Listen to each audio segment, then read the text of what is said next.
ಉತ್ತರ ಕರ್ನಾಟಕದ ಕಲಾವಿದರ ಅಭಿವೃದ್ಧಿ ಒಕ್ಕೂಟ ಸಂಘ ಕಲಾವಿದರ ಸಮಾವೇಶ ಹಾಗೂ ಸಂಘ ಉದ್ಘಾಟನಾ ಈ ಭವ್ಯ ಸಮಾರಂಭದೊಳಗಡೆ ದಿವ್ಯ ಸನ್ನಿಧಾನವನ್ನು ಕರುಣಿಸಿರುವ ಬಾಗೋಜಿಕೊಪ್ಪದ ಪರಮ ಪೂಜ್ಯರಲ್ಲಿ ಭಕ್ತಿ ಪ್ರಣಾಮಗಳನ್ನು ಸಲ್ಲಿಸ್ತಾರೆ. ಯಾವತ್ತೂ ಈ ಸಂಘದ ಸಂಘಟನೆಗೆ ತಮ್ಮನ್ನು ತಾವು ತೊಡಗಿಸಿಕೊಂಡಿರುವವರು ಉತ್ತರ ಕರ್ನಾಟಕ ಅಷ್ಟೇ ಅಲ್ಲ, ಕರ್ನಾಟಕದಾದ್ಯಂತ ತಮ್ಮದೇ ಆಗಿರ್ತಕ್ಕಂಥ ಜಾನಪದ ಶೈಲಿ ಒಳಗಡೆ ಜನಮಾನಸವನ್ನು ಗೆದ್ದಿರ್ತಕ್ಕಂಥವರು ನಮ್ಮ ಆತ್ಮೀಯ ಕಲಾವಿದರಾಗಿರ್ತಕ್ಕಂಥ ಶಬೀರ್ ಢಾಂಗೆ ಆದಿಯಾಗಿ ವೇದಿಕೆ ಮೇಲೆ ಸನ್ನಿಧಾನಗೊಂಡಿರ್ತಕ್ಕಂಥ ಎಲ್ಲ ಅತಿಥಿ ಮಾನ್ಯರೇ, ಇಲ್ಲಿ ಸಂಘಟನೆಗೊಂಡಿರ್ತಕ್ಕಂಥ ಎಲ್ಲ ಕಲಾವಿದರೇ, ತಮ್ಮೆಲ್ಲರಲ್ಲಿ ಶರಣಾರ್ಥಿಗಳು. ಈಗಾಗಲೇ ಭಾಳಷ್ಟು ಸಮಯನೂ ಕೂಡ ಆಗ್ಯದ. ಇದೇ ನಿಮಗೆ ಭಾಳ ಹೊತ್ತಲ್ಲ, ಯಾಕಂದ್ರೆ ನಿಮ್ಮ ಕಾರ್ಯಕ್ರಮ ಸ್ಟಾರ್ಟ್ ಆಗದ ರಾತ್ರಿ 10 ಗಂಟೆ ಮ್ಯಾಲ.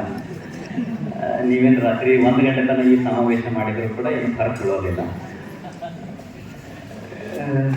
ಎಲ್ಲ ವಿಚಾರಗಳನ್ನು ಈಗಾಗಲೇ ಪ್ರಾಸ್ತಾವಿಕ ನುಡಿಗಳೊಳಗಡೆ ತಿಳಿಸಿಕೊಟ್ಟಿದ್ದಾರೆ. ಇದ್ರ ಮೂಲ ಉದ್ದೇಶ ಏನು ಅಂತಂತಂದರೆ, ನಮ್ಮ ಕಲಾವಿದರಿಗೆ ಆಗ್ತಿರ್ತಕ್ಕಂಥ ಅನ್ಯಾಯಗಳನ್ನು, ಆಮೇಲೆ ನಮ್ಮ ಕಲಾವಿದರಿಗೆ ಮೂಲಭೂತವಾಗಿ ಸಿಗಬೇಕಾಗಿರ್ತಕ್ಕಂಥ ಸೌಲಭ್ಯಗಳನ್ನು ನಮ್ಮ ಕಲಾವಿದರ ಬಾಳಿಗೆ ದೊರಕಿಸಿಕೊಡ್ಬೇಕು ಅಂತಕ್ಕಂಥ ಒಂದೇ ಒಂದು ಉದ್ದೇಶ ಇಟ್ಕೊಂಡು ಈ ಸಂಘ ಸ್ಥಾಪನೆ ಅನೇಕತ್ತದ ಅಂತಕ್ಕಂಥ ತಾವೆಲ್ಲರೂ ಮನವರಿಕೆ ಮಾಡ್ಕೊಡ್ಬೇಕಾಗ್ತದೆ. ಯಾಕಂತಂದ್ರೆ ಏನಾಗ್ಬಿಡುತ್ತೆ ಅಂತಂದ್ರೆ, ಈಗ ಯಾವುದಾದ್ರೂ ಒಂದು ಸಂಘ ಮಾಡಕತ್ತೀವಿ, ಒಕ್ಕೂಟ ಮಾಡಕತ್ತೀವಿ ಅಂತಂತಂದ್ರೆ ಮಾಡೋರೇನೋ ಉದ್ದೇಶ ಇಟ್ಕೊಂಡು ಮಾಡ್ತಿರ್ತಾರೆ, ಆದ್ರೆ ಮಾತಾಡೋರು ಅದನ್ನು ಬೇರೆ ಥರನೇ ಮಾತಾಡೋಕೆ ಶುರು ಮಾಡ್ಬಿಡ್ತಾರೆ.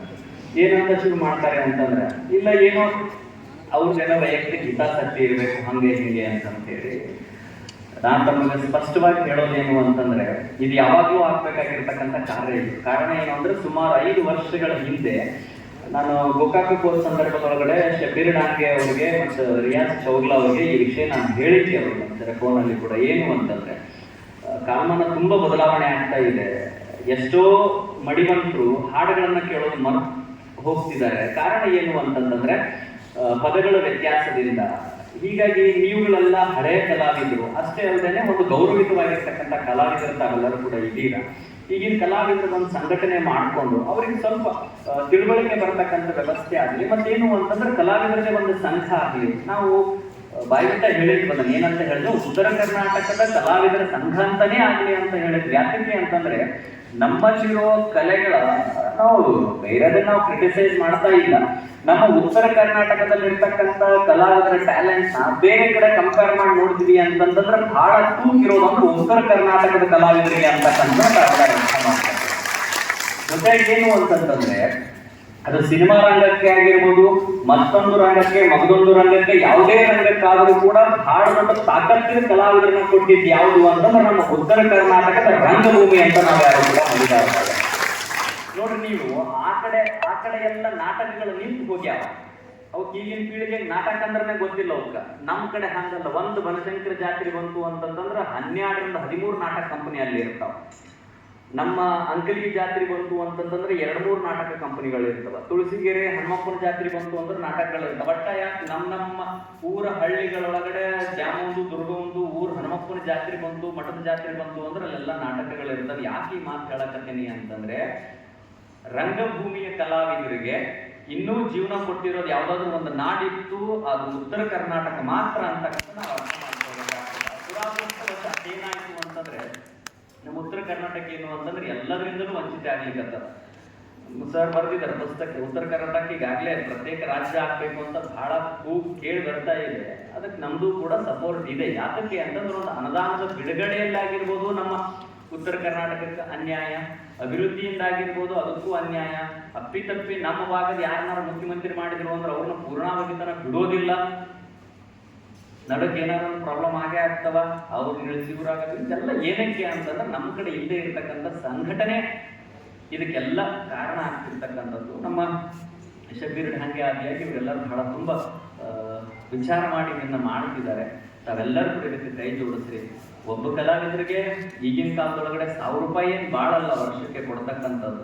ಅದನ್ನು ಕೊಡೋದ್ರಿಂದ ಯಾವುದೋ ಒಂದು ಬಡ ಕುಟುಂಬದ ಕಲಾವಿದರಿಗೆ ಅನುಕೂಲ ಆಗ್ತದೆ. ಇವರು ಪ್ರಾಸ್ತಾವಿಕ ಮಾತಾಡೋ ಸಂದರ್ಭದಲ್ಲಿ ಇರ್ತಕ್ಕಂಥ ಮತ್ತು ಸತ್ಯ ಇದೆ, ಸುಳ್ಳಲ್ಲ. ಏನಕ್ಕೆ ಅಂತಂತಂದ್ರೆ, ಕಲಾವಿದರ ಬದುಕು ತುಂಬಾ ಬಡತನದಲ್ಲಿ ಇರ್ತಕ್ಕಂಥದ್ದು. ಯಾಕಂದ್ರೆ ನಾವು ತುಂಬಾ ಹತ್ತಿರದಿಂದ ನೋಡಿರೋಣ ಆಗಿ ಮಾತು ಹೇಳ್ತದೆ. ಒಂದು ಕೊರೋನಾ ಬಂದು ಲಾಕ್ಡೌನ್ ಆದ ಸಂದರ್ಭದಲ್ಲಿ ಎಷ್ಟೋ ಕಲಾವಿದರು ಮನೆ ಒಳಗಡೆ ಅಕ್ಕಿ ಇಲ್ಲದೆ ಇರತಕ್ಕಂಥ ಪರಿಸ್ಥಿತಿ ಒದಗಿತ್ತು ನಮ್ಗೆಲ್ಲರಿಗೂ ಕೂಡ. ಎಷ್ಟೋ ಜನ ದಾನಿಗಳು ಅವಾಗ ಮಾಡಿದ್ರು. ನಮ್ಮ ಕುಂದ್ರಿ ಮಠದ ಕಡೆಯಿಂದ ಎಷ್ಟಾಗತ್ತಷ್ಟು ಸಹಾಯ ವ್ಯವಸ್ಥೆ ಅವಾಗ ಆಗಿತ್ತು, ಇಲ್ಲ ಅಂತಲ್ಲ. ಆದ್ರೆ ಬಹಳ ತೊಂದರೆ ನಾವೆಲ್ಲ ಕೂಡ ಕಲಾವಿದರಿದೆ. ಪಟಕ್ಕನ ಮನೆಯಾಗಿದ್ದು ಹೆಂಡತಿಗೂ ಮಕ್ಕಳು ಹುಷಾರ್ ತಗ್ತೀವಿ ಅಂತಂದ್ರೆ ಪ್ರೈವೇಟ್ ಹಾಸ್ಪಿಟ್ಲಿಗೆ ಕರ್ಕೊಂಡು ಹೋಗ್ಬೇಕಾಗಲ್ಲ, ಗೌರ್ಮೆಂಟ್ ಹಾಸ್ಪಿಟ್ಲಿಗೆ ಕರ್ಕೊಂಡು ಹೋಗ್ಬೇಕು ಅಂತಂದ್ರೆ ಒಂದು ಸಂದರ್ಭದಲ್ಲಿ ಆಟೋ ಚಾರ್ಜ್ ಕೂಡ ಬಹಳ ನಮಗೆ ಬಿಗಡಾಯಿಸಿರ್ತದೆ. ಇಷ್ಟು ಗಂಭೀರ ಪರಿಸ್ಥಿತಿಯಲ್ಲಿ ಇದೆ ನಾವೆಲ್ಲರೂ ಕೂಡ ಕಲಾವಿದರು. ಸೊ ಅವರೆಲ್ಲರ ಬಾಳಿಗೆ ಆಶ್ರಯ ಆಗಬೇಕು ಅನ್ನೋ ಒಂದು ಕಾರಣದಿಂದ ಈ ಸಂಘಟನೆಯನ್ನು ಮಾಡಿದ್ದಾರೆ ವಿನಃ ಮತ್ತೆ ಯಾವುದೇ ರೀತಿಯಾದ ವೈಯಕ್ತಿಕ ಹಿತಾಸಕ್ತಿಗಳು ಇಲ್ಲಿಲ್ಲ. ಯಾತಕ್ಕೆ ಅಂತಂದ್ರೆ ಶಬೀರ್ ಡಾಂಗೆ ಅವರು ತಾವು ಜೀವನದಲ್ಲಿ ಏನ್ ಸಾಧಿಸ್ಬೇಕಂತ ಸಾಧಿಸಿದ್ದಾರೆ. ಒಂದು ಕಾಲದೊಳಗಡೆ ಅವ್ರಿಗೆಲ್ಲ ಕ್ಯಾಸೆಟ್ ಕಿಂಗೆ ಅಂತ ಕರೀತಿದ್ರು. ಅಷ್ಟು ಜಾನಪದ ಗೀತೆಗಳವರು ಹಾಡಿರೋ ಹಾಡುಗಳ ಮೂಲಕ ಕ್ಯಾಸೆಟ್ಗಳು ಮಾರಾಟ ಆಗಿದ್ವಿ. ಆ ಸಂದರ್ಭದಲ್ಲಿ ಎಷ್ಟೋ ಕ್ಯಾಸೆಟ್ ಅಂಗಡಿ ಮಾಲಕರು ಇವರು ಫೋಟೋ ಕೂಡ ಹಾಕೊಳ್ತಕ್ಕಂಥ ಪರಿಸ್ಥಿತಿ ಬಂದಿದೆ. ಬಿಕಾಸ್ ಅಷ್ಟರ ಮಟ್ಟಿಗೆ ಅವ್ರ ಕ್ಯಾಸೆಟ್ಗಳು ಸೇಲ್ ಆಗಿರ್ತಕ್ಕಂಥದ್ದಿದೆ. ಈ ಭವಿಷ್ಯ, ನಿಮ್ಗಳ ಭವಿಷ್ಯದ ಬಗ್ಗೆ ಅವರೆಲ್ಲ ವಿಚಾರ ಮಾಡ್ತಿರ್ತಕ್ಕಂಥದ್ದು. ಸೊ ನೀವೆಲ್ಲ ಒಗ್ಗಟ್ಟಾದ್ರಿ ಅಂತಂತಂದ್ರೆ ಒಂದು ಒಳ್ಳೆ ಕಾರ್ಯ ಮಾಡ್ಬೋದು. ಜೊತೆಗೆ ಸಂಘಟನೆ ಇಲ್ಲ ಅಂತಂತಂದ್ರೆ ನಾವೇನು ಮಾಡಕ್ ಸಾಧ್ಯ ಇಲ್ಲ. ಒಬ್ಬ ಕಲಾವಿದ ಹೋರಾಟ ಮಾಡ್ತಾನ ಅಂತಂತಂದ್ರೆ ಏನು ಕೆಲಸ ಆಗಲ್ಲ. ಒಂದು ಒಕ್ಕೂಟ ಐತಿ ಅಂತಂತಂದ್ರೆ ಆಟೋಮೆಟಿಕ್ ಆಗಿ ಸರ್ಕಾರನೂ ಕೂಡ ಅಂಜಬೇಕಾಗಿರ್ತಕ್ಕಂಥದ್ದಿಲ್ಲ. ಒಕ್ಕೂಟಕ್ಕೆ, ಸಂಘಕ್ಕೆ, ಅದು ರಿಜಿಸ್ಟ್ರೇಷನ್ ಸಂಘಕ್ಕೆ ಅಷ್ಟು ತಾಕತ್ತಿರುತ್ತೆ. ಅಂತ ಸಂಘಕ್ಕೆ ತಾವೆಲ್ಲರೂ ಕೂಡ ಸಪೋರ್ಟಿವ್ ಆಗಿ ನಿಲ್ರಿ. ಎಲ್ಲೋ ಯಾವುದೋ ಒಂದು ಸಂಘಟನಾ ಪ್ರಯುಕ್ತವಾಗಿ ಏನಾದರೂ ಒಂದು ಸಭೆ ಕರೆದಾರೋ, ಹೋರಾಟ ಕರೆದಾರ ಅಂತಂತಂದ್ರೆ ನೀವೆಲ್ಲ ಕೆಲಸಗಳನ್ನ ಬದಿಗೊತ್ತಲ್ಲಿ ಬಂದು ನಿಲ್ರಿ. ಯಾತಕ್ಕೆ ಅಂತಂದ್ರೆ ಈಗ ನಮ್ಮ ಜಾತಿದು ಏನಾದ್ರು ಇತ್ತು ಅಂತಂದ್ರೆ ಎಷ್ಟು ಬೇಗ ಮನ್ಯಾಗ ಹೆಂಡ್ರ ಮಕ್ಕಳನ್ನ ಬಿಟ್ಟು ಬರ್ತಾವ ನೋಡಿರಿ. ನೀವೆಲ್ಲ ಸ್ವಾಮಿಗಳು ಮಠ ಬಿಟ್ಟು ಬರಾಕತ್ತಾವ ನಮ್ಮ ಜಾತಿ ಸಂಬಂಧ ಹೇಳ್ತಿ. ಮತ್ತು ನೀವು ಕಲಾವಿದರು ಅಂತಂದ ಬಳಿಕ ನಿಮಗೆ ಕಲೆನೇ ಒಂದು ಅನ್ನ ಅಲ್ಲ, ನಿಮಗೆ ಅನ್ನ ಕೊಡ್ತೈತಿ ಅಂತಂದ ಬಳಿಕ ಅದಕ್ಕೆ ನಾವು ಚಿರುಣಿಯಾಗಿರ್ಬೇಕು ಅಂತಕ್ಕಂಥ ಮಾತನ್ನು ವ್ಯಕ್ತಪಡಿಸ್ತಾರೆ. ನಾವು ಸಂಘಟಿತರಾಗ್ರಿ. ಎಲ್ಲೇ ಯಾವುದೇ ಕಲಾವಿದರಿಗೆ ಏನಾದರೂ ತೊಂದರೆ ಆಯಿತು ಅಂತಂದ್ರೆ ನೀವು ಆಟೋಮೆಟಿಕ್ ಆಗಿ ಅಲ್ಲಿರ್ರಿ. ಅವ್ರ ಪರವಾಗಿ ನೀವು ಧ್ವನಿ ಎದ್ದು. ಯಾಕಂತಂದ್ರೆ ಇವತ್ತಿನ ದಿನಮಾನ ಬಹಳ ಸೂಕ್ಷ್ಮ ಆಗೋಗ್ಬಿಟ್ಟದೆ ಎಲ್ಲರಿಗೂ ಕೂಡ. ಯಾರೇ ಕಲಾವಿದರು ಸ್ವಲ್ಪ ಮುಂದುಂಟ್ರು ಅಂತಂತಂದ್ರೆ ಅವರು ಇದನ್ನ ಯೂಟ್ಯೂಬ್ನ ಹ್ಯಾಕ್ ಮಾಡೋದಾಗಿರ್ಬೋದು, ಏನೋ ಕಷ್ಟಪಟ್ಟು ಕಲೆ ಮಾಡಿ ಏನೋ ಯಾವುದೋ ಸ್ಕ್ರಿಪ್ಟ್ ಬರ್ಕೊಂಡು ಗುರು ರಾತ್ರಿ ಕಷ್ಟಪಟ್ಟು ಅವು ವಿಡಿಯೋ ಮಾಡಿ ಹಾಕ್ತಿರ್ತಾವೆ ಯೂಟ್ಯೂಬ್ಗೆ. ಅದನ್ನೇ ಹ್ಯಾಕ್ ಮಾಡಿ ಯಾವನೋ ಅಲ್ಲಿಂದ ದುಡ್ಡು ಹೊಡೆಯೋದು ಅಂತ ಸಂದರ್ಭ ಆದಾಗ ಅವ್ರ ಪರವಾಗಿ ಪೊಲೀಸ್ ಕಂಪ್ಲೇಂಟ್ ಕೊಡ್ಲಿಕ್ಕೆ ಒಬ್ಬರು ಇಬ್ಬರು ಅಥವಾ ವ್ಯಕ್ತಿ ಹೋಗೋದಕ್ಕಿಂತ ನಮ್ಮ ಸಂಘಟನೆ ಹೋಯ್ತು ಅಂತಂದ್ರೆ ಆಟೋಮೆಟಿಕ್ ಆಗಿ ಕಾನೂನು ಕೂಡ ಎಚ್ಚೆತ್ತುಕೊಳ್ಳುತ್ತೆ ಅಂತಕ್ಕಂಥ ಮಾತು. ಬಹಳ ಅಂದ್ರೆ ಬಹಳ ತೊಂದರೆಗಳಿದಾವೆ ನಮ್ಮ ಕಲಾವಿದರು, ಕೇಳಿಲ್ಲ ಬಹಳ ತೊಂದರೆಗಳದಾವ ನಮ್ಮ ಕಲಾವಿದರು. ಅದಕ್ಕೆ ನಾನು ನಮ್ಮ ಈ ಒಕ್ಕೂಟಕ್ಕೆ ಹೇಳೋದೇನು ಅಂತಂದ್ರೆ ಇದು ಬರೀ ಸಮಾವೇಶದ ಉದ್ದೇಶಗಳಷ್ಟೇ ಆಗಲಿ. ಈ ಉದ್ದೇಶಗಳನ್ನ ಬರೀ ನಾವು ಹೇಳೋದಕ್ಕಿಂತ ನಿಮ್ಮ ಅಭಿಪ್ರಾಯನೂ ಕೂಡ ನಾವು ಸಂಗ್ರಹಣೆ ಮಾಡ್ಬೇಕಾಗ್ತಾರೆ. ಯಾಕಂದ್ರೆ ಒಬ್ಬೊಬ್ಬರು ಕಲಾವಿದರು ಒಂದೊಂದು ಪ್ರಾಬ್ಲಮ್ಗಳು ಇರುತ್ತೆ, ಒಂದೊಂದು ಭಾಗದಲ್ಲಿ ಒಂದೊಂದು ಪ್ರಾಬ್ಲಮ್ಗಳು ಇರುತ್ತೆ. ಅದನ್ನೆಲ್ಲ ಮಾಡೋದಕ್ಕೆ ಮತ್ತೊಂದು ಸಭೆ ಮಾಡ್ರಿ. ಅದಕ್ಕೆ ನಾನು ನಿಮ್ಮ ಒಕ್ಕೂಟದವ್ರಿಗೆ ಹೇಳ್ತೇನೆ, ಆ ಒಂದು ಒಕ್ಕೂಟದ ಕಲಾವಿದರ ಸಂವಾದ ಸಮಾವೇಶ ಅಂತ ಮಾಡ್ರಿ. ಅದಕ್ಕೆ ನಮ್ಮ ಅಂಕಲಿಗೆ ಮಠದಲ್ಲೇನೆ ಎಲ್ಲ ವ್ಯವಸ್ಥೆ ಮಾಡಿಕೊಡ್ತೀವಿ ಅಂತಕ್ಕಂಥ ಮಾತನ್ನು ನೀವು ಊರಾಗ ಹೇಳಿ ನಾನು ಇಷ್ಟೇ ಪಡ್ತೇವೆ. ತಾವು ಬರೀ ಅಲ್ಲಿ ಬಂದ್ರೆ ಸಾಕು, ತಮ್ಮ ವೇದಿಕೆ ಆಗಿರ್ಬೋದು, ತಾವು ಬಂದಿರತಕ್ಕಂಥ ಪ್ರಸಾದದ ವ್ಯವಸ್ಥೆ ಆಗಿರ್ಬೋದು ಎಲ್ಲಾನು ಕೂಡ ನಮ್ಮ ಶ್ರೀಮಠ ಮಾಡ್ಕೊಳ್ಳುತ್ತೆ. ಯಾತಕ್ಕೆ ಅಂತಂದ್ರೆ ಕಲಾವಿದರು ಅಂತಂತಂದ್ರೆ ಕುಮಾರಯಶನ ಎರಡು ಕಣ್ಣಿದ್ದಂಗ ಅಂತಕ್ಕಂಥದ್ದು ತಾವೆಲ್ಲ ನೆನಪಿಸಿಕೊಳ್ಳಬೇಕಾಗ್ತದೆ. ಒಂದು ಸಮಾಜ, ಇನ್ನೊಂದು ಸಂಗೀತ. ಅವರು ರಂಗಭೂಮಿಯನ್ನು ಬೆಳೆಸಿದವರು ಹಾನಗಲ್ ಕುಮಾರ ಶಿವಯೋಗಿಗಳು. ಇವತ್ತೊಂದು ಚರ್ಮ ವಾದ್ಯ ನುಡಿತೈತಿ ಅಂತಂದ್ರೆ ಮೂಲ ಕಾರಣಕರ್ತರು ಹಾನಗಲ್ ಕುಮಾರ ಶಿವಯೋಗಿಗಳವರು ಅಂತಕ್ಕಂಥದ್ದನ್ನು ಯಾರು ಮರಿಬಾರದು. ದುರಂತ ಏನು ಅಂತಂದ್ರೆ ಪ್ರಾಸ್ತಾವಿಕವಾಗಿ ಆಗ್ಲೇ ಹೇಳಿದ್ದಾರೆ, ಅದನ್ನ ಪದೇ ಪದೇ ಹೇಳೋದ್ರಿಂದ ಪಾಪ ಕೆಲವು ಜನರ ಮನಸ್ಸಿಗೆ ಬೇಸರ ಅಂತ ಅನಿಸ್ಬೋದು. ಐ ಎಕ್ಸ್ಪೆಕ್ಟೆಡ್, ನಾನು ನಿರೀಕ್ಷೆ ಮಾಡಿದ್ದೆ ಒಂದಿಬ್ರು ಬರ್ತಾರೆ ಅಂತ ಹೇಳೋರು. ಬಂದಿದ್ರು ಅಂದ್ರೆ ಅವ್ರಿಬ್ರಿಗೆ ನೇರವಾಗಿ ಮಾತಾಡ್ತಿದ್ದೆ. ಅವ್ರು ಕುಡ್ಲಕ್ಕೆ ಬರಲಿಲ್ಲ. ಅವರು ಏನು ಅಂತಂತಂದ್ರೆ ಹಾನಗಲ್ ಕುಮಾರ ಶಿವಯೋಗಿಗಳವರು ಜನಿಸೋದಕ್ಕಿಂತ ಪೂರ್ವದೊಳಗಡೆ ಪಂಚಾಕ್ಷರಿ ಕವಿ ಗವಾಯಿಗಳವರು ಸಂಗೀತ ಲೋಕಕ್ಕೆ ಬರೋದಕ್ಕಿಂತ ಪೂರ್ವದೊಳಗಡೆ ಸಂಗೀತ ಇರಲಿಲ್ಲ ಅಂತಲ್ಲ, ಇತ್ತು. ಸಂಗೀತ ಹೇಗಿತ್ತು ಅಂತಂದ್ರೆ ವಿಲಾಸ ಜೀವನದ ಭೋಗವಸ್ತು ಆಗಿತ್ತು ಸಂಗೀತ. ಅಂತ ವಿಲಾಸ ಜೀವನದ ಭೋಗವಸ್ತು ಆಗಿರ್ತಕ್ಕಂಥ ಸಂಗೀತಕ್ಕೆ ಒಂದು ಶಾಸ್ತ್ರೀಯ ಸ್ಥಾನಮಾನವನ್ನ ಕರುಣಿಸಿಕೊಟ್ಟವರು ಪಂಚಾಕ್ಷರಿ ಗವಾಯಿಗಳವರು. ಅವರನ್ನ ಗುರುತಿಸಿದವರು ಹಾನಗಲ್ ಕುಮಾರ ಶಿವಯೋಗಿಗಳವರು. ಅವಾಗೆಲ್ಲ ಹೇಗಿತ್ತು ಅಂತಂತಂದ್ರೆ ಎರಡೂ ಸಂಗೀತ ಇರ್ಬೋದು, ಹಿಂದೂಸ್ತಾನಿ ಆಗಿರ್ಬೋದು, ಕರ್ನಾಟಕ ಆಗಿರ್ಬೋದು, ಎರಡೂ ಸಂಗೀತದೊಳಗಡೆ ಎಲ್ಲ ಆಗ್ತಿದ್ರು ಅಂತಂದ್ರೆ ದೊಡ್ಡ ದೊಡ್ಡ ಮಹಲ್ಗಳೊಳಗಡೆ ದೊಡ್ಡ ದೊಡ್ಡ ಕೋಟ್ಯಾಧೀಶರ ಪಾನ ಮಾಡ್ತಕ್ಕಂಥ ಸಂದರ್ಭದೊಳಗಡೆ ಸಂಗೀತವನ್ನ ವಿಲಾಸ ಜೀವನದ ಭೋಗ ವಸ್ತುವನ್ನಾಗಿ ಮಾಡ್ಕೊಂಡಿದ್ರು ಅವರೆಲ್ಲರೂ. ಅದನ್ನ ಮನಗಂಡಿರ್ತಕ್ಕಂಥ ಹಾನಗಲ್ ಕುಮಾರ ಶಿವಯೋಗಿಗಳು ಸಂಗೀತ ಶಾರದ ವಿಲಾಸ ಜೀವನದ ಭೋಗ ವಸ್ತುವಲ್ಲರೂ ಅನ್ನ ಇರಲಾರ್ದವರಿಗೆ, ಕಣ್ಣಿರ್ಲಾರ್ದವರಿಗೆ ಕಣ್ಣಾಗಿ ದಾರಿದೀಪ ಆಗ್ತಕ್ಕಂಥ ಅನ್ನಪೂರ್ಣೇಶ್ವರಿ ಅಂತಕ್ಕಂಥ ಅರ್ಥ ಮಾಡ್ಕೊಂಡು ಪಂಚಾಕ್ಷರಿ ಗವಾಯಿಗಳವರನ್ನ ಸಂಗೀತ ಲೋಕಕ್ಕೆ ಕೊಟ್ಟು ಪುಟ್ಟಯ್ಯ ಬಂದ್ರು. ನೋಡು, ನಮ್ಮ ಗದಗಾಶ್ರಮದಿಂದ ಸಾವಿರಾರು ಲಕ್ಷಾಂತರ ಜನ ಕಲಾವಿದರು ಬಂದಿದ್ದಾರೆ. ಇವತ್ತು ದುರಂತ ಏನಾಗ್ಬಿಟ್ಟೈತಿ ಅಂತಂದ್ರೆ ಅಂಥ ಕಲಾವಿದರಿಗೆ, ಅಂಥ ಪರಿಪೂರ್ಣ ಸಂಗೀತ ಜ್ಞಾನವನ್ನು ಒಳಗೊಂಡಿರ್ತಕ್ಕಂಥ ಕಲಾವಿದರಿಗೆ ವೇದಿಕೆಗಳಿಲ್ಲ ಅಂದಾಗೆ. ಅವ್ರು ಯಾರಿಗೆ ಫೋನ್ ಮಾಡ್ತಾರ ಅಂತ ನೀವು ಭಾಳ ಚಂದ ಗೊತ್ತಾಗ. ಅವ್ರಿಗೆ ಆ ಹಾಡ್ಬೇಕು. ನಾನು 4-5 ಜನಗಳಿಗೆ ಅಂತ ಹಾಡು ಬರ್ದವ್ರಿಗೆ ಫೋನ್ ಮಾಡಿದೆ. ಅದಕ್ಕೆ ಸಾಕ್ಷಿ ಬಿಟ್ಟರಿಲ್ಲೇ ಕಾಶಿ ಇದ್ದಾನೆ, ರಾಶಿ ಇದ್ದಾನೆ, ಸಂಜಿ ಇದ್ದಾನೆ, ಇವ್ರನ್ನೆಲ್ಲ ಇಟ್ಕೊಂಡು ಅವ್ರಿಗೆಲ್ಲ ಫೋನ್ ಮಾಡಿದೆ. ನನ್ನ ಮಠದಲ್ಲಿ ಇಟ್ಕೊಂಡ್ಬಿಟ್ಟು ಇಂಥವೆಲ್ಲ ಹಾಡು ಬರಿಬಾಡ್ರಪ್ಪ, ಇಂಥವೆಲ್ಲ ಹಾಡು ಆಡ್ಬಾಡ್ರಿ ಅಂತ ಹೇಳಿದೆ.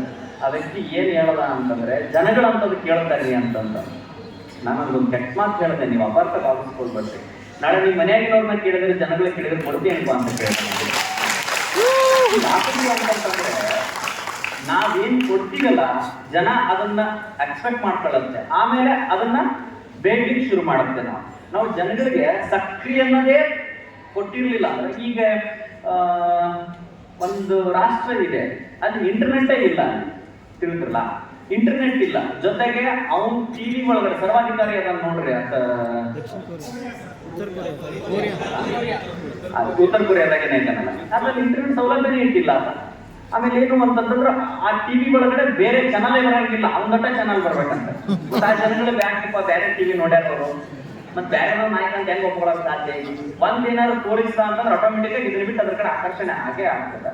ನಾವು ಕಲಾವಿದರಾದವ್ರು ಏನ್ ಮಾಡ್ಬೇಕು ಅಂತಂತಂದ್ರೆ, ಕಲಾಶಾರದೆ ನಮಗೊಂದು ಅನ್ನ ಕೊಡಕತ್ತಲ್ಲ ನಮ್ಮ ಅರಿವಿತ್ತು ಅಂತಂದ್ರೆ, ನಮ್ಮ ಬಾಯಾಗ ಅಶ್ಲೀಲ ಪದಗಳು ಬರಂಗಿಲ್ಲ ಅಂತ ನಾವು ಅರ್ಥ ಮಾಡ್ತೀವಿ. ಇದನ್ನ ಯಾಕೆ ಹೇಳಕತ್ತೀನಿ ಅಂತಂತಂದ್ರೆ, ನಿಮ್ಮ ಮ್ಯಾಲಿನ ಅಭಿಮಾನಕ್ಕ. ನಾನು ಹಾನಗಲ್ ಕುಮಾರ್ ಸರ್ ಶಿಷ್ಯ, ಸಂಗೀತಗಾರರು, ನಾಟಕ ಕಲಾವಿದರು ಎಲ್ಲರೂ ಕೂಡ ಹಾನಗಲ್ ಸರ್ ಶಿಷ್ಯರೇ ತಾವೆಲ್ಲರಾಗಿರೋದ್ರಿಂದ ನಾವು ನಮ್ಮ ಬರವೇ ನೀರು ಹೋಗ್ಬಾರ್ದ್ರಿ. ನಮ್ದೊಂದು ಡೆಸ್ಟಿನಿ ಅಪ್ಪಾವೆ, ಅದನ್ನ ಮೀರ್ ನಾವು ಬರಂಗಿಲ್ಲ ಅನ್ಬೇಕು, ಅದನ್ನ ಆಡಂಗಿಲ್ಲ ಅನ್ಬೇಕು. ಭಾಳ ಅಂದ್ರೆ ಒಂದ್ 2 ಕಾರ್ಯಕ್ರಮ ಮಿಸ್ ಆಗ್ಯಾವ ನಿಮ್ಗೆ. ನಾನೊಬ್ಬ ದೊಡ್ಡ ಸಂಗೀತ ವ್ಯಕ್ತಿಗೆ ಫೋನ್ ಮಾಡಿದೆ, ಗವಾಯಿಗೆ ಏನಂತ ಅಂತ. ಅವನು ಒಂದೆರಡು ಇವೇ ಒಂದಿರಲಿ ಹಾಡುಗಳು ಅಂತ ಹಾಡು ವೇದಿಕೆಯಲ್ಲಿ ಆಡಿದ್ದ. ನನ್ನ ಮನಸ್ಸಿಗೆ ತುಂಬಾ ನೋವು ಅನ್ನಿಸ್ತು. ನಮ್ಮ ಹುಡುಗನೇ ಅವನಿಗೆ ಫೋನ್ ಮಾಡಿದೆ, ನಾನು ಇಂಥವೆಲ್ಲ ಹಾಡಕ್ಕೆ ಹೋಗ್ಬಿಡಪ್ಪ, ನಿನಗೆ ಸಂಗೀತ ಶಾಲೆ ಹೊಲ್ದಾಳ, ನೀನು 8 ವರ್ಷ ಗುರುಕುಂದಾಗಿದ್ದ ಕಲ್ತಾವ್, ನೀನು ಇಂಥವೆಲ್ಲ ಹಾಡ್ಬೇಡ, ನಿನ್ಗೊಂದು ಒಳ್ಳೆ ಸ್ಥಾನ ಇದೆ, ಮುಂಬರೋ ದಿನಮಾನದಲ್ಲಿ ನಿನ್ಗೇನೋ ಗುರುತಿಸ್ತತಿ, ಕೈ ಬಿಡಲ್ಲ ಸಂಗೀತ ಶಾರದೆ ಅಂತಂದಾಗ ಅದರ ಜನಾದೆ ಅಂತದ್ದು ಕೇಳ್ತಾರ್ರಿ. ಮತ್ತೆ ಅಂಥದ್ದು ಹಾಡಿದ್ರಾಗ ನಮಗೆ ವೇದಿಕೆ ಸಿಗ್ತಾವ್ರಿ ಅಂತಂತ. ಶಬೀರ್ ಡಾಂಗಿ ಅವ್ರ ಅಂಥದ್ದು ಹಾಡೇ ಪರಿಸ್ಥಿತಿಗೆ ಬಂದ್ರೆ ವಿಚಾರ ಮಾಡ್ಬೇಕಲ್ಲ, ನಾವ್ ಯಾರು ಮಾಡೋದು ಇಟ್ಕೊಳ್ಳೋದೀವಿ ಅಂತಕ್ಕಂಥ ತಿಳ್ಕೊಳ್ಬೇಕು. ಈಗಾಗಲೇ ಆ ವಿಚಾರದ ಬಗ್ಗೆ ನಮ್ಮ ಶಕ್ತಿ ಕುಮಾರ್ ಅವರೆಲ್ಲ ಬಹಳ ಚಲೋ ಹೇಳ್ಯಾರ, ಅವ್ರು ತಮ್ಮ ಭಾಷೆದಾಗನೇ ಹೇಳ್ಯಾರ. ಅಷ್ಟು ಚಂದ ನಾವು ಹೇಳೋಕ್ಕೂ ಆಗಲ್ಲ, ಮತ್ತು ಅದನ್ನ ನಾವು ಹೇಳೂ ಕೂಡ ಬಾರ್ದು. ನಿಮ್ಮ ಮ್ಯಾಲಿನ ಅಭಿಮಾನಕ್ಕೆ ಈ ಮಾತು ಹೇಳಕತ್ತೀನಿ ಅಂತಕ್ಕಂಥದ್ದಷ್ಟೇ. ಯಾಕಂದ್ರೆ ಸಂಗೀತ ಶಾರದೆ ಆಕೆ ಬಹಳ ಮಡಿವಂತಳದ, ಬಹಳ ಶ್ರೀಮಂತಳದ. ನಮ್ಮ ಹೊಟ್ಟೆಗೋಸ್ಕರ ಸಂಗೀತ ಶಾರದೆಯನ್ನ ಮೈಲಿಗೆ ಮಾಡೋದು ಬೇಡ ಕಲಾವಿದರೆ ಅಂತಕ್ಕಂಥದ್ದು ಹಂಬಲ್ ರಿಕ್ವೆಸ್ಟ್. ಜೊತೆಗೆ ನೀವು ಹಾಸ್ಯಭರಿತವಾಗಿರ್ತಕ್ಕಂಥ ಸ್ಕ್ರಿಪ್ಟ್ಗಳನ್ನ ಮಾಡ್ತಿರ್ತೀರಿ, ವೇದಿಕೆ ಮೇಲೆ ತುಂಬಾ ಚೆನ್ನಾಗಿ ಮಾಡ್ತಿರ್ತೀರಿ. ನೀವು ನಮ್ಮ ಸ್ವಾಮಿಗಳ ಮ್ಯಾಟರ್ ಬಿಟ್ಟು ಬದಲಿ ಸಿಗಲ್ಲ ಅಂತ ಕಾಣುತ್ತೆ. ಹಾಕೊಂಡು ರುಬ್ಬಿದ್ದೆ ನೀವು ನಮ್ಮನ್ನ ಅಂಥವೆಲ್ಲ ಮಾಡಕ್ಕೆ ಹೋಗ್ಬೇಡ್ರಿ. ಯಾಕಂದ್ರೆ ಸಂಗೀತ ಉಳಿಸಿದ್ದು, ನಾಟಕ ರಂಗ ಉಳಿಸಿದ್ದು ಒಂದು ಕಾವಿ ಕುಲ ಅಂತ ನೆನಪಿರ್ಲಿ ನಿಮಗೆ. ಮಾಡ್ರಿ, ಬೇಡ ಅಂತ ಅನ್ನಂಗಿಲ್ಲ, ಆದ್ರೆ ಯಾವ ಶಬ್ದ ಬಳಸ್ಬೇಕಲ್ಲ ಆ ಶಬ್ದ ಬಳಸ್ರಿ. ಯಾಕಂದ್ರೆ ನೋಡೋರು ಮನೋರಂಜಿತವಾಗಿ ನೋಡಿ ಹೋಗ್ತಾರಷ್ಟೇ. ನಿಮ್ಮ ಕಷ್ಟ ಕಾಲಕ್ಕಾಗೋದು ದಿನಮಾನಗಳಲ್ಲಿ ಮಠ ಮಾನ್ಯ ಇಂಥ ಸಂಘಟನೆಗಳನ್ನು ಮಾತ್ರ ತಲೆಯಾಗಿಸ್ಬೇಕು, ನಗಿಸ್ಬೇಕು, ನಗಸೋಣ. ಕವಿ ಹೇಳ್ತಾನೆ, ತುಂಬಾ ಸುಂದರವಾದ ಮಾತು ಹೇಳ್ತಾನೆ. ಏನಂತ ಅಂದ್ರೆ, ಒಬ್ಬ ವ್ಯಕ್ತಿಗೆ ನೋವು ಮಾಡಿ 1000 ಮಂದಿನ ನಗಿಸ್ತೀಯ ಅಂತಂದ್ರ ನಿನ್ನ ಹಾಸ್ಯನೇ ಅಲ್ಲ ಅಂತ ಹೇಳ್ತಾರ ಅವರು. ಕೂಡ ಎಲ್ಲ ಫೀಲ್ಡಲ್ಲಿನೂ ಎಲ್ಲರೂ ತಪ್ಪು ಮಾಡ್ತಿರ್ತಾರೆ, ಇಲ್ಲ ಅಂತಲ್ಲ. 100% purity no in this world ಯಾವುದು ಸಿಗಲ್ಲ. ಯಾವುದೋ ತಪ್ಪು ಮಾಡೈತಿ ಅಂತ ಬಟ್ ಸಂಪೂರ್ಣವಾಗಿ ಸಮಾಜವನ್ನ, ಸಂಪೂರ್ಣವಾಗಿ ಆ ಕೆಟಗರಿಯನ್ನ, ಸಂಪೂರ್ಣವಾಗಿ ಆ ಸಿಸ್ಟಮ್ನೇ ದೂಷಿಸ್ತಕ್ಕಂಥ ವ್ಯವಸ್ಥೆ ಆಗಬಾರ್ದು ಅಂತಕ್ಕಂಥ ಮಾತನ್ನು ವ್ಯಕ್ತಪಡಿಸ್ತಾ ಅದೆಲ್ಲ ಪ್ರಜ್ಞಾವಂತ ಕಲಾವಿದರಿದ್ದೀರ. ತುಂಬಾ ಅದ್ಭುತವಾಗಿರ್ತಕ್ಕಂಥ ಕಲೆ ನಿಮ್ಮಲ್ಲಿ ಅಡಗ್ಯದ. ನನಗೆ ಸಡನ್ ಆಗಿ ಬಂದ ತಕ್ಷಣ ಶಾಕ್ ಆಗ್ಬಿಡುತ್ತೆ. ನಾನು ನಿಜವಾಗ ರೋಚಂದ್ರ ಬಂದ್ಬಿಟ್ಟನಂತ ಒಂದು ಕ್ಷಣ ಗಾಬರ ಆಗ್ಬಿಟ್ಟೆ ನಾನು. ಸುಳ್ಳಲ್ಲ, ಈ ಸಚನೆಗೆ ಹಂಗೆ ಕಾಣ್ತಾರೆ. ಇದು ಒಳ್ಳೊಳ್ಳೆ ಕಲಾವಿದರು ತಾವೆಲ್ಲರೂ ಕೂಡ ಇದೀರ. ಏನೋ ಜೀವನದೊಳಗಡೆ ಹೆಚ್ಚು ಕಡಿಮೆಗಳಾಗಿರ್ತವೆ. ಮತ್ತು ನಮ್ಮ ಕಲಾವಿದರು ಬದುಕು ಅಂತಂದ್ರೆ ಒಂದು ನೆಲೆ ಇಲ್ಲಾರ್ದು ಬದುಕಾಗ್ಲಿಕ್ಕಂಥದ್ದು ಇವತ್ತಿನ ದಿನಮಾನದೊಳಗಡೆ. ಸೊ ಒಂದು ನೆಲೆ ಆಗ್ಬೇಕು, ಅದು ಗಟ್ಟಿ ನೆಲೆ ಆಗ್ಬೇಕು ಅಂತಕ್ಕಂಥದ್ದಕ್ಕೆ ಈ ಸಂಘ ಹುಟ್ಟುಕೊಂಡಿದೆ. ಈ ಸಂಘದವ್ರಿಗೆ ಒಂದು ಮಾತು ಹೇಳೋದೇನು ಅಂದ್ರೆ, ಸಂಘಟನಾಕಾರರಿಗೆ ಹೇಳೋದೇನು ಅಂತಂದ್ರೆ, ಸುಮ್ಮನೆ 1-2 ವರ್ಷ ಮಾಡೋದು, ಆಮೇಲೆ ಯಾರೋ ಏನೋ ಅಂದ್ರು ಅಂತ ತಕ್ಷಣ ಈ ಸಂಘದಿಂದ ಸಂಘ ಮೊಟಕುಗೊಳಿಸೋದಾಗ್ಲಿ ಅಥವಾ ಸಂಘದ ಕಾರ್ಯವೈಖರಿಗಳು ತಗ್ಗತಕ್ಕಂಥ ವ್ಯವಸ್ಥೆ ಮಾಡಕ್ ಹೋಗ್ಬೇಡ್ರಿ.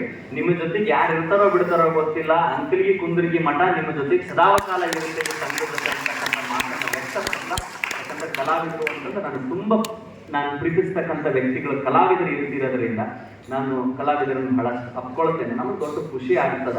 ಸೊ ಸಂಘಟನಾಕಾರ ಹೇಳಿರೋ ರೀತಿ ಒಳಗಡೆ ಬರೀ ಇವತ್ತು ನಿಮ್ಗಳಿಗೆ ನಾವು ಕಲಾವಿದರು ಹೆಂಗಿರ್ಬೇಕು ಅಂತಂದ ವಿಚಾರಗಳನ್ನು ಹೇಳಿದ್ವಿ. ಮುಂದೊಂದು ದಿನ ಎಲ್ಲ ಕಲಾವಿದರ ಅಭಿಲಾಷೆಗಳನ್ನ ಮತ್ತು ಮುಕ್ತವಾಗಿರ್ತಕ್ಕಂಥ ಅಭಿಪ್ರಾಯವನ್ನ ವ್ಯಕ್ತಪಡಿಸಲಿಕ್ಕೇನೆ ಒಂದು ದಿನ ಸಭೆ ಕರೆಯೋಣ. ಅದು ನಮ್ಮ ಮಠದಲ್ಲೇನೆ ಆಗಲಿ. ಅದಕ್ಕೆ ಬೇಕಾಗಿರ್ತಕ್ಕಂಥ ವ್ಯವಸ್ಥೆಯನ್ನ ನಾವು ಒದಗಿಸ್ತೀವಿ ಅಂತ ನಿಮಗೆ ಈಗಾಗಲೇ ಹೇಳಿದ್ವಿ. ಆದಷ್ಟು ಬೇಗ ಆಗಲಿ. ಮತ್ತೆ ಎಲ್ಲಾ ಕಲಾವಿದರ ಆ ಮೂಮೆಂಟ್ ಒಳಗಡೆ ಮುಕ್ತವಾಗಿ ಮಾತಾಡ್ರಿ, ನೀವೇ ಮಾತಾಡ್ರಿ. ಅದಕ್ಕೆ ಯಾರನ್ನೂ ಕರ್ಕೊಳಕ್ ಹೋಗ್ಬೇಡ್ರಿ. ಹೊರಗಡೆ ಕಲಾವಿದರ ಹೊರತುಪಡಿಸಿ ಬೇರೆ ಯಾರನ್ನೂ ನಮ್ಮ ಹಿಡ್ಕೊಂಡೆ ಒಳಗೆ ಕರ್ಕೊಳಕ್ ಹೋಗ್ಬೇಡ್ರಿ. ತಿಳ್ಕಲ್ಲ, ಉದ್ಘಾಟನೆ ಮಾಡಿಸಿ 4 ಮಾತು ಹೇಳಿಸಿ ನಮ್ಗಳನ್ನ ಅತಿಥಿಗಳನ್ನ ಹೊರಗೆ ಕಳಿಸಿ ನಿಮ್ದೇ ಆಗಿರ್ತಕ್ಕಂಥ ಚೌಕಟ್ಟೊಳಗಡೆ ಏನೇನು ತೊಂದರೆ ಇದಾವೆ, ಯಾಕೆ ಹಿಂಗ ಆಗ್ತಿದೆ, ಏನ್ ಹಿಂಗ ಆಗ್ತಿದೆ, ಇದನ್ನೆಲ್ಲ ಮಾಡಿದೆ ಅಂತಕ್ಕಂಥ ಅಭಿಪ್ರಾಯವನ್ನು ವ್ಯಕ್ತಪಡಿಸ್ತಾ, ಜೊತೆಗೆ ಏನು ಅಂತಂದ್ರೆ ಈಗ ಬಹಳ ತೊಂದರೆ ಆಗಿರೋದು ಏನು ಅಂತಂದ್ರೆ ಯಾರೋ ಕಲಾವಿದರು ಒಂದು 40,000 ರೂಪಾಯಿಗೆ ಅದನ್ನ ಒಪ್ಕೊಂಡಿರ್ತಾರೆ. ಆಟೋಮೆಟಿಕ್ ಆಗಿ ಮತ್ತೊಬ್ಬ ಕಲಾವಿದ ಅವ್ರಿಗೆ ಅಪ್ರೋಚ್ ಮಾಡ್ತೇನೆ ಅಂತ ನನ್ಗೊಂದು 30 ಕೊಡ್ರಿ ಬಂದ್ಬಿಡ್ತೀನಿ ಅಂತ ಹೇಳಿ ಹಂಗ್ ಮಾಡಕ್ ಹೋಗ್ಬಾರ್ದು. ರಗಡ ಆಗಬಾರ್ದು ಅವೆಲ್ಲ. ಯಾತಕ್ಕೆ ಅಂತಂತಂದ್ರೆ ಈಗ ಮದುವೆ ಮಾಡೋರ್ಗೆ ಏನ್ ಬೇಕಾಗಿರುತ್ತೆ ಅಂತಂದ್ರೆ ಜಸ್ಟ್ ಒಂದು ಎಂಟರ್ಟೈನ್ಮೆಂಟ್ ಬೇಕಾಗಿರುತ್ತೆ ಅಷ್ಟೇ. ಪಾಪ ಆ ಕಲಾವಿದ ಯಾಕಷ್ಟು ಒಪ್ಕೊಂಡಿರ್ತಾನೋ ಅಂತ ಅವನು ತಂದ್ರೆ ಅವನಿಗೆ ಗೊತ್ತಿರುತ್ತೆ. ಮತ್ತೆ ಕೆಲವು ಜನ ಕಲಾವಿದರ ನನಗೆ ಇಷ್ಟು ಒಟ್ರಾಟ ಬರಾಮ ಅಂತೇಳಿ ಗೆರೆ ಕೊಡ್ತಾರೆ. ಹಂಗೂ ಬೇಡಿ, ಎಲ್ಲರೂ ಶ್ರೀಮಂತರು ಇರಂಗಿಲ್ರಿ, ಯಾರೋ ಬಡವರು ಇರ್ತಾರೆ. ಆ ಸಂದರ್ಭದಲ್ಲಿ ವಿಚಾರ ಮಾಡ್ರಿ, ನಿಮ್ಗೆ ಹತ್ತಿರದಲ್ಲಿ ಇರ್ತಕ್ಕಂಥ ಕಲಾವಿದರನ್ನ ಸಂಪರ್ಕ ಮಾಡಿ ಅವ್ರಿಗೆ ಹೇಳ್ರಿ, ಹಿಂಗೆ ಕರೆದಿದ್ದಾರೆ, ಅವ್ರದ್ದು ಆರ್ಥಿಕವಾಗಿ ಆಯ್ತೋ ಇಲ್ಲೋ, ಅವ್ರದ್ದಿಲ್ಲ ಅಂತಂದ್ರೆ ನನಗೆ ಕರೆದಿದ್ದಾರೆ, ಮತ್ತೆ ನಿನಗೇನಾರ ಅನುಕೂಲ ಅದನ್ನ ಎಷ್ಟಕ್ಕೆ ಹೋಗಿ ಹೇಳಂತೇಳಿ ನೀವೇ ಅವ್ರಿಗೆ ಹೇಳಿದ್ರಿ ಅಂದ್ರೆ ತುಂಬಾ ಅನುಕೂಲ ಆಗ್ತದೆ. ಇದೇನಾಗುತ್ತೆ ಅಂತಂತಂದ್ರೆ ಅವ ಅಂತ ಕೇಳೋಣ ಅಂತಂದ್ರೆ ಒಟ್ಟು ಅವ್ನು ಕಾರ್ಯಕ್ರಮ ಬಿಡಿಸ್ಬೇಕು ಅನ್ನೋ ಸಂಕಟಕ್ಕೆ ನೀವು ಕಡಿಮೆ ಹೇಳಿದ್ರಿ ಅಂತಂದ್ರೆ ನಿಮ್ಮ ಮಾರ್ಕೆಟ್ ಡೌನ್ ಆಗ್ತೈತಿ ಅನ್ನೋ ಸ್ವಲ್ಪ ತಲೆಯಾಗಿರ್ಲಿ, ತಿಳಿಸಿಲ್ಲ. ಈಗ ಒಮ್ಮೆ 10,000 ಹೋದ್ರಿ ಅಂತಂದ್ರೆ ನೆಕ್ಸ್ಟ್ ಅವ 8,000 ಕರೀತಾನ ಅವ್ರು ಹೋಗೋರ, ಆಮೇಲೆ ಬರೋ ಬಸ್ ಚಾರ್ಜ್ ಕೊಡ್ತೀನಿ ಅಂತ. ಏನ್ ಮಾಡ್ತೀರಿ, ಕಲಾವಿದ್ರ ಪರಿಸ್ಥಿತಿ ಗಂಭೀರ ಐತಿ. ಮ್ಯಾರೇಜ್ ಸೀಸನ್ನು ಆಮೇಲೆ ಜಾತ್ರಾ ಸೀಸನ್ ಬಂದ್ರಷ್ಟ ನಮ್ಮ ಹೊಟ್ಟಿಗೆ ಅನ್ನ ಅದು ಹೊರತುಪಡಿಸಿದ್ವಿ ಅಂತಂದ್ರೆ ಇಲ್ಲಿ ಮಳೆಗಾಲ ಬತ್ತಿ ಎಲ್ಲಿ ಅದಾವೆ ಕಾರ್ಯಕ್ರಮಗಳು ವಿಚಾರ ಮಾಡ್ಬೇಕಲ್ಲ. ಎಲ್ಲ ಉದ್ದೇಶಗಳನ್ನು ಇಟ್ಕೊಂಡೆ ಈ ಸಂಘಟನೆ ಮಾಡಿದೆ ಅಂತಕ್ಕಂಥ ಮಾತನ್ನು ವ್ಯಕ್ತಪಡಿಸ್ತಾ, ಈ ಸಂಘಟನೆ ಉತ್ತರೋತ್ತರವಾಗಿ ಮುಂದುವರಿಯಲಿ. ಇದೊಂದು ಒಳ್ಳೆ ಸಂಘಟನೆ ಆಗಲಿ. 1000 ಸಂಘಟನೆ ಹುಡ್ತವೆ, 1000 ವೇದಿಕೆಗಳು ರಿಜಿಸ್ಟರ್ ಆಗ್ತವೆ, 1000 ವೇದಿಕೆಗಳು ಮಣ್ಣಾಗ್ತವೆ. ಹಂಗೆ ನಮ್ಮ ಉತ್ತರ ಕರ್ನಾಟಕ ಕಲಾವಿದರ ಅಭಿವೃದ್ಧಿ ಸಂಘ ಆಗಬಾರ್ದು. ಇದು ನಿರಂತರವಾಗಿ ಸೂರ್ಯಚಂದ್ರರವರೆಗೆ ಹಿಂಗೆ ಮುಂದುವರಿಬೇಕು ಅಂತಕ್ಕಂಥ ಮಾತನ್ನು ವ್ಯಕ್ತಪಡಿಸ್ತಾ, ಕಲಾವಿದರಿಗೆ ಯಾರಿಗೆ ಎಲ್ಲೇ ಏನೇ ಪ್ರಾಬ್ಲಮ್ ಆದರೂ ಕೂಡ ಆನ್ ದಿ ಸ್ಪಾಟ್ ಸ್ವಲ್ಪ ಸ್ಪಂದಿಸ್ತಕ್ಕಂಥ ವ್ಯವಸ್ಥೆ ಮಾಡಿ ಅಂತಕ್ಕಂಥ ವ್ಯವಸ್ಥೆ ಮಾತುಗಳನ್ನು ತಿಳಿಸ್ತಾ, ತಮಗೆಲ್ಲ ಒಳ್ಳೆಯದಾಗಲಿ. ತಾವೆಲ್ಲ ಓದು ಬರಹ ಬಲ್ಲವರಾಗಿದ್ದೀರಾ. ಒಂದು ಸಂಗೀತವನ್ನ, ಒಂದು ವಾದ್ಯವನ್ನ ಕಲಿಬೇಕಾಗಿತ್ತು ಅಂತಂತಂದ್ರೆ ಈಗೇನಾಗ್ತೈತಿ ಅಂತಂತಂದ್ರೆ ಒಂದು ಚೆನ್ನಾಗಿ ಒಂಚೂರು ನಮ್ಗೆ ಹಾಡಕ್ ಬಂತು ಅಂತಂತಂದ್ರೆ ನಾವು ಟ್ರ್ಯಾಕಲ್ಲೆಲ್ಲ ಹಾಡ್ಕೋತ ಯಾವುದೋ ಒಂದು ಟಿವಿ ಹತ್ರದಲ್ಲಿ ಹೋಗಿ ಬಂದ್ಬಿಟ್ಟಿವಿ ಅಂತಂತಂದ್ರೆ ನಂದೇ ಒಂದು ಟೀಮ್ ಮಾಡ್ಕೊಂಡ್ಬಿಡ್ತೀನಿ ನಾನು, ಅಲ್ವಾ? ಹಂಗಾಗೋದು ಬೇಡ. ಸಂಗೀತ ಅಂತಂದ್ರೆ ಆಳದಿಂದ ಕಲಿತೆ. ಯಾವಾಗಲೂ ಇಲ್ಲಿಂದ ನಾದ ಹೊರಡೋದಕ್ಕಿಂತ ಮಕ್ಕಳಿಂದ ನಾದ ಹೊರಡಿದಾಗ ಮಾತ್ರ ಶಾರದೆ ಖುಷಿ ಪಡ್ತಾಳೆ ಅಂತ. ಈ ಸಂಗೀತ ಕಲಿಯುವುದು ಒಂದು ಕಲಾವಿದ ಆಗೋದು ಅಂತಂದ್ರೆ ಎಷ್ಟು ಶ್ರಮ ಐತಿ ಅಂತ ಅನ್ನೋದಕ್ಕೆ ಭೈರಪ್ಪನವ್ರು ಒಂದು ಕಾದಂಬರಿ ಬರೆದಿರ್ತಾರಲ್ಲ, ಓದಿರ ಮಂತ್ರ ಅಂತ ಹೇಳಿ, ಅದನ್ನ ಓದ್ರಿ. ನಾನು ಸುಮಾರು 200 ಸರಿ ಓದಿ, 400 ಪುಟ ಏನು ಇದೆ ಅಷ್ಟೇ, ಅದೇನು ಬಾಳಿಲ್ಲ. ತುಂಬಾ ಅದ್ಭುತವಾಗಿದೆ. ಒಂದು ಕಲೆ ಅಂದ್ರೆ ಕಲಾವಿದರ ಜೀವನದಲ್ಲಿ ಬರ್ತಕ್ಕಂಥ ಅಡೆತಡೆಗಳೇನು, ಎಷ್ಟೆಲ್ಲ ಸಂದರ್ಭದಲ್ಲಿ ತನ್ನನ್ನೇ ತಾನು ಅಡವಾಗಿಟ್ಕೊಳ್ತಕ್ಕಂಥ ಸಂದರ್ಭ ಬರ್ತೈತಿ ಕಲಿಬೇಕಾದ ಸಂದರ್ಭದಲ್ಲಿ. ಇದೆಲ್ಲ ಒಬ್ಬ ಕಲಾವಿದನ ಜೀವನ ಹೇಗಿರ್ಬೇಕು, ಹೆಂಗೆ ನಾವು ಗೆಲ್ಲಬೇಕು ಈ ಸಮಾಜದೊಳಗಂತಕ್ಕಂಥ ಎಲ್ಲದನ್ನ ಮತ್ತೆ ಬಹಳ ಮನನೊಂದಾಗ, ಕಲಾವಿದ ಮನನೊಂದಾಗ ಅದೊಂದು ಮಂತ್ರ ಹೋಗೋದು ಸಾಕು ನಿಮಗೆ ಬಹಳಷ್ಟು ತಾಕತ್ ನೀಡುತ್ತೆ ಅಂತಕ್ಕಂಥ ಮಾತನ್ನ ವ್ಯಕ್ತಪಡಿಸ್ತಾ, ನಮಗೆಲ್ಲ ಒಳ್ಳೇದಾಗ್ಲಿ. ಮುಂಬರೋ ದಿನಮಾನದಲ್ಲಿ ನಮ್ಮ ಒಕ್ಕೂಟಕ್ಕೆ ಹೇಳೋದೇನು ಅಂತಂತಂದ್ರೆ, ಅವಾಗಿನ ಅಂದ್ರೆ ಸ್ವಲ್ಪ ಈ ಒಂದು 10-15 ವರ್ಷದ ಹಿಂದೆ ನಾವು ಹೊರಟಿವಿ ಅಂತಂದ್ರೆ ಎಲ್ಲ ಪ್ರಾಥಮಿಕ ಅಥವಾ ಹೈಸ್ಕೂಲ್ ಸೆಕ್ಷನ್ ಒಳಗಡೆ ಸಂಗೀತ ತಬಲ ಇರಬೇಕು ಅಂತಕ್ಕಂಥದ್ದು ರೂಲ್ಸ್ ಇತ್ತು. ನಿಮ್ಗೆಲ್ಲ ಗೊತ್ತಿರ್ಬೋದು ಅಂತ ಭಾವಿಸ್ಕೊಳ್ತೀನಿ, ಈಗಿದ್ದವರಿಗೆ ಗೊತ್ತಿಲ್ಲ. ಪ್ರತಿಯೊಂದು ಶಾಲೆಯಲ್ಲಿ ಡ್ರಾಯಿಂಗು, ಸಂಗೀತ ಶಿಕ್ಷಕರು ಇರಲೇಬೇಕು ಅನ್ನೋದಿತ್ತು. ಈಗ ಬರ್ತಾ ಅವೆರಡನ್ನೂ ಕೂಡ ಕೈ ಬಿಟ್ಟು ಹೋಗಿದ್ದಾರೆ. ಅದಕ್ಕೆ ಮುಂಬರೋ ದಿನಮಾನದಲ್ಲಿ ಏನ್ ನಮ್ಮ ಒಕ್ಕೂಟದಿಂದ ಗೌರ್ಮೆಂಟ್ಗೆ ಏನ್ ನಾವು ಒತ್ತಾಯ ಇಡಬೇಕು ಅಂತಂದ್ರೆ, ಪ್ರತಿಯೊಂದು ಗೌರ್ಮೆಂಟ್ ಏಡ್ ಆಗಿರ್ತಕ್ಕಂಥ ಸಂಸ್ಥೆಗಳಿಗೆ ಹೈಸ್ಕೂಲು ಅಥವಾ ಪ್ರೈಮರಿ ಸ್ಕೂಲು ಅಲ್ಲಿಗೆ ಒಬ್ಬ ಸಂಗೀತ ಶಿಕ್ಷಕರನ್ನ ತಗೊಲೇಬೇಕು ಅಂತಕ್ಕಂಥದ್ದು ನಾವು ಹಾಕಿದೀವಿ ಅಂತಂದ್ರೆ ಯಾರೋ ಈಗ PhD ಮಾಡಿರ್ತಾರೆ, ಪಾಪ ಅವ್ರು ಏನ್ ಮಾಡೋದು, ಮನೆಗೆ ಒಂದು ಸಂಗೀತ ಶಾಲೆ ನಡೆಸ್ಕೊಂಡು ಸಣ್ಣ ಪುಟ್ಟ ಮಕ್ಕಳಿಗೆ ಕಲ್ಸ್ಕೊಂಡು ಹೋಗೋದಿರುತ್ತೆ. ಸೊ ಇಲ್ಲಿ ಆಯ್ತು ಅಂತಂತಂದ್ರೆ ಬಹಳ ಜನ ಕಲಾವಿದರಿಗೆ ಬದುಕಾಗ್ತದೆ, ಗೌರ್ಮೆಂಟ್ ಜಾಬ್ ಆಗ್ತದೆ. ಅದ್ರ ಬಗ್ಗೆ ತಾವೆಲ್ಲರೂ ಕೂಡ ಮುಂದಿನ ದಿನಮಾನದಲ್ಲಿ ತಾವೆಲ್ಲರೂ ಕೂಡ ಅದ್ರ ಬಗ್ಗೆ ಹೆಚ್ಚಿನ ಗಮನ ಹರಿಸ್ರಿ. ಅದೆಲ್ಲದಕ್ಕಿಂತ ಪ್ರಥಮವಾಗಿ ನಮ್ಮ ಸಂಗೀತ ಶಾರದೆನ ಮೈಲಿಗೊಳಿಸಲಾರ್ದಂಗೆ ಆಕೆನ ಸಂಪನ್ನಗೊಳಿಸೋಣ ಅಂತಕ್ಕಂಥ ಮಾತನ್ನು ವ್ಯಕ್ತಪಡಿಸ್ತಾ ತಮಗೆಲ್ಲ ಒಳ್ಳೆಯದಾಗಲಿ. ಈ ಕಾರ್ಯಕ್ರಮದಲ್ಲಿ ಭಾಗವಹಿಸಲಿಕ್ಕೆ ಬಹಳ ಹರ್ಷವನ್ನು ವ್ಯಕ್ತಪಡಿಸ್ತಾ ಮುಂಬರುವ ನಿಮ್ಮ ಈ ಸಂಘಟನೆಗಳು ಯಾವುದಾದ್ರೂ ಒಂದು ಕೂಟ ಮಾಡೋದಾಗಿತ್ತು ಅಂತಂತಂದ್ರೆ, ಸಮಾವೇಶ ಮಾಡೋದಾಗಿತ್ತು ಅಂತಂದ್ರೆ ನಮ್ಮ ಮಠ ನಮಗೋಸ್ಕರ ಸದಾವಕಾಲ ಸಹಾಯವಾಗಿರುತ್ತೆ ಅಂತಕ್ಕಂಥ ಮಾತನ್ನು ವ್ಯಕ್ತಪಡಿಸ್ತಾ, ಮಾತಿನೊಳಗಡೆ ಏನಾದರೂ ನೋವಾಗಿತ್ತು ಅಂದ್ರೆ ಯಾರು ಅಪಾರ್ಥ ಭಾವಿಸ್ಕೊಳ್ಬೇಡಿ. ನಿಮ್ಮ ಮೇಲೆ ಪ್ರೀತಿ ಮತ್ತು ಅಂತಃಕರಣದಿಂದ ಈ ಮಾತು ಹೇಳಿದ್ದೇವೆ ಅಷ್ಟೇ. ಕಲಾವಿದರು ನಮ್ಮ ಪ್ರಾಣ, ನಮ್ಮ ಜೀವನ, ಪ್ರೀತಿಸಬೇಕು. ನಮಗೆಲ್ಲ ಒಳ್ಳೆಯದಾಗಲಿ. ಸರ್ವೇ ಜನ ಸುಖಿನೋ ಭವಂತು. ಒಂದು ಮಾತು, ಮೊಬೈಲೆಲ್ಲ ಸ್ವಲ್ಪ ಆಫ್ ಮಾಡಿ. ಏನು ಅಂತಂದ್ರೆ ನಿಮ್ಮ ಬಗ್ಗೆ ಒಂದು ವೈಯಕ್ತಿಕ ಮಾತು ಹೇಳೋದು ಏನು ಅಂತಂದ್ರೆ,